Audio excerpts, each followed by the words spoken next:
بسم اللہ الرحمن الرحیم۔ ایک دوسری کتاب دور حاضر کا عظیم فتنہ اسمارٹ فون، اس کے نقصانات کیا ہے، تباہ کاریاں اور اس کے بچاؤ کے کیا طریقے ہیں، اس کو اس کتاب کے اندر بیان کیا گیا ہے، بتایا گیا ہے۔ موبائل کے فتنے میں سب مبتلا ہے، جو پہلے نہیں تھے وہ اب مبتلا ہے۔ موبائل کے فتنے میں سب مبتلا ہے، جو پہلے نہیں تھے وہ اب مبتلا ہے۔ بسم اللہ الرحمن الرحیم۔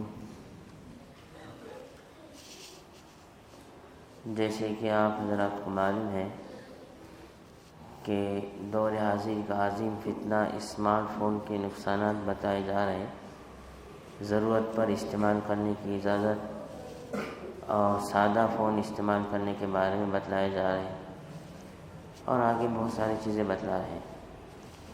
ایک غلط فہمی کا ازالہ۔ بعض دیندار لوگ اس غلط فہمی میں مبتلا ہے کہ ہم ٹی وی نیوز چینلز پر صرف خبریں سنتے ہیں، کوئی غلط چیز دیکھتے نہیں۔ ایسے لوگوں کو بھی ہوش کے ناخن لینا چاہیے کہ خبر نامے سنتے ہیں یا دیکھتے ہیں، خبریں پڑھنے والا مرد ہے یا عورت، اس کے علاوہ ٹی وی میں جو خرافات ہیں کیا ان کا دیکھنا جائز ہے؟ یہ غلط فہمی کہ ٹی وی پر میچ دیکھنے میں کیا مذائقہ ہے۔ بعض لوگ کہتے ہیں کہ کرکٹ یا دوسرے کھیل ٹی وی یا موبائل پر دیکھنے میں کیا مذائقہ ہے، تو فتویٰ معلوم کر رہے ہیں کہ فٹ بال یا ایسے کھیل دیکھنے کا کیا حکم ہے جن میں کھلاڑیوں کا سطر نظر آتا ہے۔ کرکٹ میں چست لباس پہنا ہوا ہوتا ہے، تمام کھیلوں میں گندے اشتہارات آتے ہیں، مستقلاً موسیقی بجتی ہے، بے پردہ خواتین پر کیمرہ فوکس کیا جاتا ہے۔ خلاصہ یہ کہ کئی گناہ اس میں جمع ہوتے ہیں۔ اب جواز کی کیا صورت بچ گئی؟ میچ ہارنے کی صورت میں غیبت اور بہتان بازی شروع ہو جاتی ہے کہ سٹا تھا، پیسے لے کر میچ ہار گئے وغیرہ وغیرہ۔ اگر قیامت کے دن ہم سے دلیل مانگی گئی تو اللہ تعالیٰ کو کیا جواب دیں گے؟ ڈیجیٹل تصویر کے متعلق بڑے مدارس کی رائے۔ کیمرے کا استعمال بھی آج کل اسی موبائل کے ذریعے سے زیادہ ہوتا ہے۔ پھر اس کیمرے کے ذریعے جو خرافات ہوتی ہے میں بتا بھی نہیں سکتا۔ جو حرام عشق میں مبتلا ہے وہ اس ویب کیمرے سے کیا کیا بدمعاشیاں کر رہے ہیں، سن کر شرم آئے گی۔ اور جو حرام عشق میں مبتلا نہیں، ان سے بھی نظر کی احتیاط کہاں ہو رہی ہے، کتنا وقت اس میں ضائع کر رہے ہیں۔ اس کی وجہ سے تصویر کشی اور ویڈیو بنانے کی عادت پڑ گئی ہے، جس کے بارے میں دارالعلوم دیوبند، مظاہر سہارنپور، جامعہ بن نوریہ ٹاؤن کراچی، جامعہ فاروقیہ کراچی، جامعہ اشرفیہ لاہور، جامعہ خلفائے راشدین کراچی، جامعہ یاسین القرآن کراچی، دارالعلوم کبیرہ والا ملتان، دارالعلوم حقانیہ اور دیگر بڑے بڑے مدارس کے متعدد مفتی صاحبان کا فتویٰ ہے کہ کسی بھی جاندار کی ڈیجیٹل تصویر اور ویڈیو بنانا حرام ہے۔ ویب کیمرے کے بارے میں بن نوری ٹاؤن کا فتویٰ ہے کہ اس کا استعمال جائز ہی نہیں۔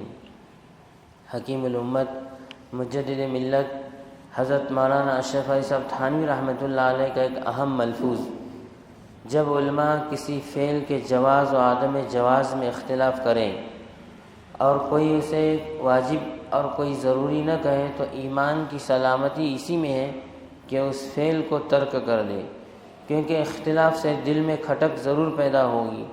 اور شریعت کا ایک قاعدہ یہ بھی ہے کہ الاسم ما حاک فی صدرک، کہ گناہ وہ ہے جس سے تمہارے دل میں کھٹک پیدا ہو۔ تصویر بنانے پر وعیدیں۔ اس تصویر کشی کے گناہ کی کثرت سے پھیل جانے اور عام ہو جانے میں موبائل کا بہت بڑا ہاتھ ہے۔ آج کل جیب میں کیمرے ہیں، ہر جگہ تصویر کھینچ رہے ہیں، اس کے گناہ ہونے کا تصور بھی دلوں سے نکلتا جا رہا ہے۔ اب تو تصویر والے بڑے بڑے پوسٹر چھاپ رہے ہیں، حالانکہ تصویر کا گناہ کبیرہ، حالانکہ تصویر کا گناہ کبیرہ گناہ ہے، جس پر سخت عذاب کی وعید آئی ہے۔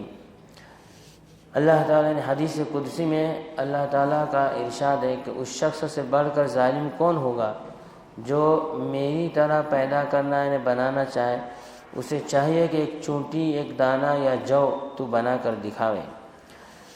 دوسری حدیث میں اشد الناس عذابا عند اللہ المصورون، قیامت کے دن سب سے زیادہ سخت عذاب ان لوگوں کو ہوگا جو تصویر بناتے ہیں، کھینچنے والے ہیں۔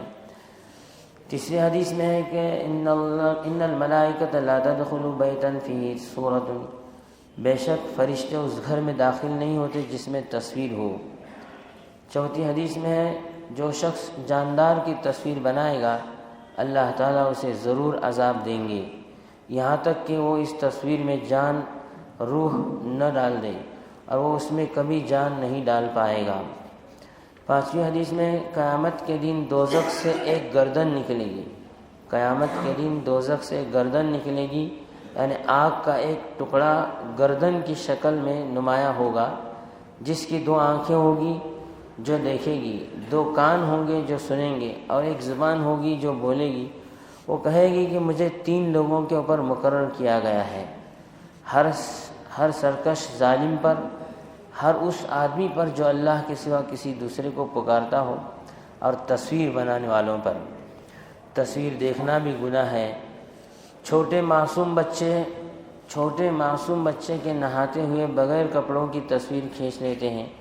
جب یہی بچے بڑے ہوتے ہیں تو لوگ ان کا مذاق اڑاتے ہیں، حالانکہ مفتیان اکرام فرماتے ہیں جیسے جاندار کی تصویر بنانا جائز نہیں، اسی طرح اس کا دیکھنا بھی جائز نہیں۔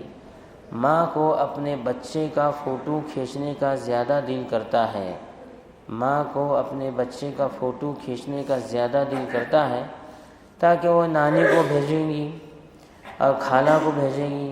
اسی طرح عادت خراب ہو جاتی ہے، جب بچے بڑوں کی تصویر کھینچتے ہوئے دیکھتے ہیں تو وہ بھی ایسا ہی کرنے لگتے ہیں۔ تصویر کشی کے معاشرتی خاندانی ضرر۔ ایسے واقعات بھی ہوئے کہ بچوں نے ماں بہن کی تصویریں کھینچی اور پھر وہ غلط لوگوں کے ہاتھ لگ گئی، جنہوں نے گھر کا چین اور سکون برباد کر دیا۔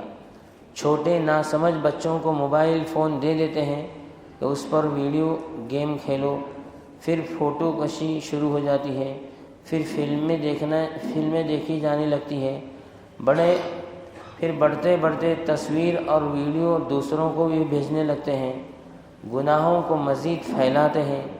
بعض میاں بیوی اپنی خاص حالت کی ویڈیو بنا لیتے ہیں۔ کبھی موبائل بچوں کے ہاتھ لگ گیا تو اب شرم کے مارے بچوں سے آنکھ ملانا مشکل ہو جاتا ہے، اور اگر موبائل گم ہو گیا یا چوری ہو جائے تو تباہی کہاں تک پہنچ سکتی ہے بتائیے۔ بعض لوگ جو سفر یا دوسرے ملکوں میں ہوتے ہیں اپنی بیویوں کو اپنے خاص اوقات کی مووی یا ویڈیو کیمرے کے ذریعے دکھاتے ہیں، پھر خیالات پکا کر حرام کام میں مبتلا ہو جاتے ہیں، کیونکہ جب جذبات ابھرتے ہیں اور دور ہونے کی بنا پر خواہش پوری نہیں کر سکتے تو دونوں کا میلان نامحرم کی طرف ہو جاتا ہے۔ بعد میں وہ روتے پھرتے ہیں کہ بیوی دوسرے کی محبت میں گرفتار ہو گئی۔ اللہ تعالیٰ ہم تمام کی باتوں سے بچنے کی توفیق عطا فرمائے۔